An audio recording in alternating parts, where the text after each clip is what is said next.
What's up, everyone? It's your boy Infrar-Ed. Welcome to the Scout Report. First and foremost, rest in peace to the greatest Muhammad Ali, as you can probably see from our shirt right here. One of the greatest to ever grace a boxing ring.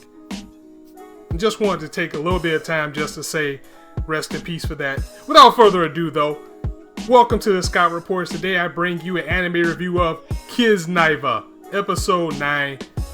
And I said this last week, and I'm going to go ahead and clap again and commend Studio Trigger for giving me a slice of life anime, which is far outside of the type of things that they usually do. I mean, these guys are over the top, zany. Look at Kill la Kill, look at Gurren Lagann, look at everything else that they did. But for them to come out and make a series like Kiznaiver, and we're 9 episodes in, so it's not going to be a tone shift. For them to make a slice of life about people coming together just with sci-fi elements, I'm really surprised that they were able to pull this off so well, as this series is a gem. I mean, it's not the best that's out there in the season, but personal enjoyment, I really like it, as I just had more enjoyment out of it more and more every episode. So with that being said, let's get down to the breakdown of the episode, as we had a lot of big reveals and we had a lot of feels in this episode, as the feels train hit me like a locomotive today with the type of things that we learned. We start off with Kazuhira running out to Sonozaki, as we saw at the end of last week. While he's doing this, Chidori is sad because she just got cast out. She's like, oh, he chose her over me type of thing. There's more deeper rooted things to it, as we find out Kazuhira remembers that Sonozaki was the kid from his dream and the kid from his past, as the two were in the Kizuna system together before them, which explains why he just can't get a connection to everybody else or have no other feelings at all, because I think it's still a little bit more that needs to be expressed, but it has something to do with him not having any pain and being tied to her, because his feelings and her feelings are intertwined as he's trying to get those back. And remember, he does, because the feelings just start to rush out for him as he remembers close to everything that it was about their childhood. While this is going on, the rest of the Kiznaivers feel pain, but not emotional pain, but physical pain, as Amuro was getting jumped by those mascots outside, and he's loving it. He's just balling up like, oh, this is pain. Great. I love it. I love it. Everybody runs to go save him. However, they get outnumbered by more goon mascots that come up, and they lock themselves into that audio video room. But they notice that once they got in there, the mascots stopped attacking, as this was part of Yamada's plan to get them together, as he lets down a video screen that now shows Kazuhira and Sonozaki talking to each other about their past. We found out some interesting things. First, we found out that Sonozaki's real name is Nori. That is why the counselor called her Nori-Chan. That was her name that Kazuhira remembers her by when she was a kid. He starts to remember their past together, and he has a second Kiznaiver mark that's within his heart. It's actually within his heart. And his feelings for her and the feelings that he had as his memories start to come back actually pulls an emotional response for Kazuhira for the first time in the entire series, as he hugs her and embraces her so much that she even wonders, like, why are you holding me so much? As he's just glad to finally have some type of feelings, and he really did care for her back when they were kids. So all those feelings are now rushing through him, and he's crying as this is going on. This is the first time we've seen this much emotion out of the character, as tears are literally flowing from his face, so much that I used it for the thumbnail for this video. Of course, things are not going so well with the rest of the crew inside the AV room, as Tenga's upset because Chidori's hurt to see this. This is literally breaking her heart, as they go to race to go to Kazuhira to kind of break this up to stop everything from happening.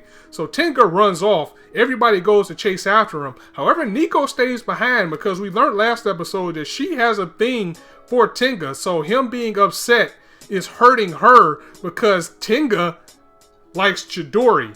And now Chidori is so hung up on Kazuhira that she's just sitting there crying and not doing anything. And Nico kind of chews her out by saying, everybody's going to console Tenga, and he's doing this because of you. And all you're doing is being useless and just sitting here crying. So everybody starts to make their way to where the gym, where Kazuhira and Sonozaki are, to see if they can mesh out what's going on and see if they can try to stop this feeling that everybody's beginning to have. If it's anybody I feel bad for, it's Nico, because underneath it all, she just wants everybody to be friends. She wants everybody to be happy. And now we know, and it is confirmed by Sonozaki that, and revealed to everybody else, that she loves Tenga, because when the crew runs and they get to the room to see Sonozaki and Kazuhira hugging each other, Chidori cries and runs away like, oh boo-hoo, he didn't choose me. I know she put a lot of time into their friendship.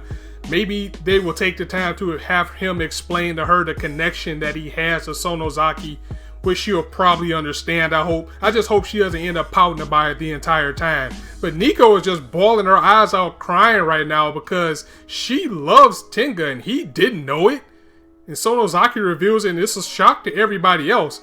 But to see him going after somebody, just like I just said, to see him running after somebody that doesn't feel the same way as him, but she's right there, that's tearing her apart inside. And Yuta and Maki, they kind of tear into Tenga saying, well, you need to go after Chidori now because you just told Kazuhira to go after Chidori. This is the same situation. Whether you care or not, you need to go run after him and not be a hypocrite. So he runs out. Outside, we see that Kazuhira is finally caught up to Chidori. He grabs her by the arm. And when he does this, her mark turns red and he can hear inside of her head, hold me, hold me, hold me. So this red mark also resonates with everybody else, as now everyone is hearing what Chidori is thinking, as she wants Kazuhira to embrace her and hug her, which he does. But at the same time, I understand why she's upset, because she probably thinks he just did it just because that's what she says in her mind. But he really doesn't mean it. He's just holding it because she told him to, not because he really feels love for her. She wants him to hold her like how he was doing Sonozaki, and it's just not the same feeling. So now we got that out in the open. We got Nico's feelings for Tenga out in the open, that she loves him. Tenga runs in and he punches Kazuhira right in the jaw for hurting Chidori, and now he's just on top, just pounding him out like, why are you hurting her, you idiot, she's standing right in front of you. Nico sees this and starts crying even more, and now everyone hears her feelings towards Chidori, saying, if you don't want Tenga, I will take him. And then Maki starts to go back to her old self now, because these type of feelings are hurting her more than she can handle, and saying that, and maybe she's right, that we shouldn't be friends anymore, because these feelings are too much for us to have all this out in the open, and for all of us to be sharing this. I was better off before I was attached to you. And that was the killer, as Maki not wanting to be friends and saying we shouldn't be friends anymore after everything that these Kiznaivers have went through, causes a resonating pain to all 7 as they're on the ground now, going to agony with their hearts hurting, the red mark on their arm, and everybody's hearing everybody's thoughts on the ground.